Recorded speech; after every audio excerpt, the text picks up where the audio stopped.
Goeiedag, ek groet jou in die kosbare naam van Jesus Christus.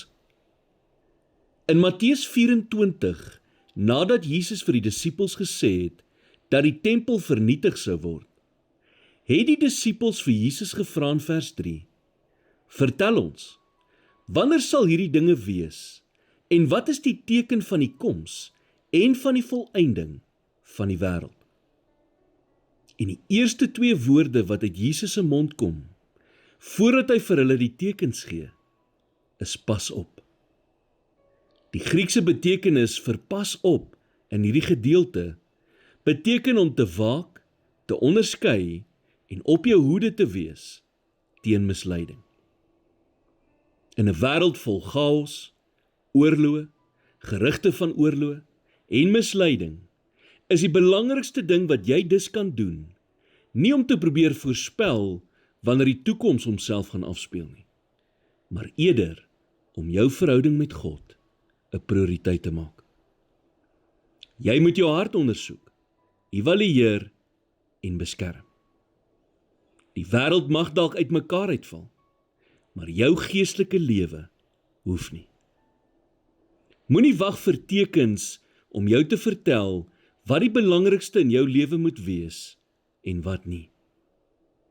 Bewaak jou hart en maak seker jou verhouding met Jesus Christus is jou nommer 1 prioriteit.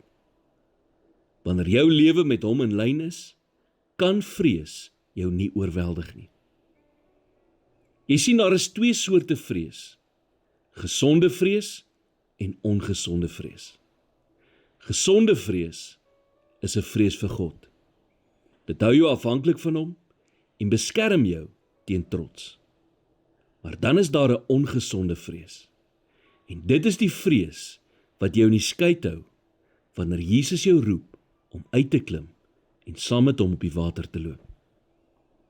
Jy sê, maar Petrus het amper verdrink. Dit is so. Maar was hy nie ook die enigste een van die disippels wat die vreugde ervaar het om op die water te kon loop nie? Om geloof te hê beteken nie dat jy nooit 'n sinkende gevoel sal ervaar nie. Maar jy het 'n keuse. Jy kan aan vrees toegee of die God vertrou wat jou geroep het, wat jy nog altyd onderhou het en wat jou die krag gee wat jy nodig het om te kan hanteer wat jy ook al in die gesig staar. As jy op jou eie vermoë staat maak, het jy 'n goeie rede om te vrees. Maar as God die basis van jou vertroue is, het jy niks om te vrees nie. Here, help my om gereeld my hart te ondersoek. Versterk my geloof, verdiep my toewyding en help my om in heiligheid en liefde te wandel. Help my dat ek slegs U sal vrees en dat my lewe U in elke seisoen sal eer. In Jesus naam bid ek dit. Amen.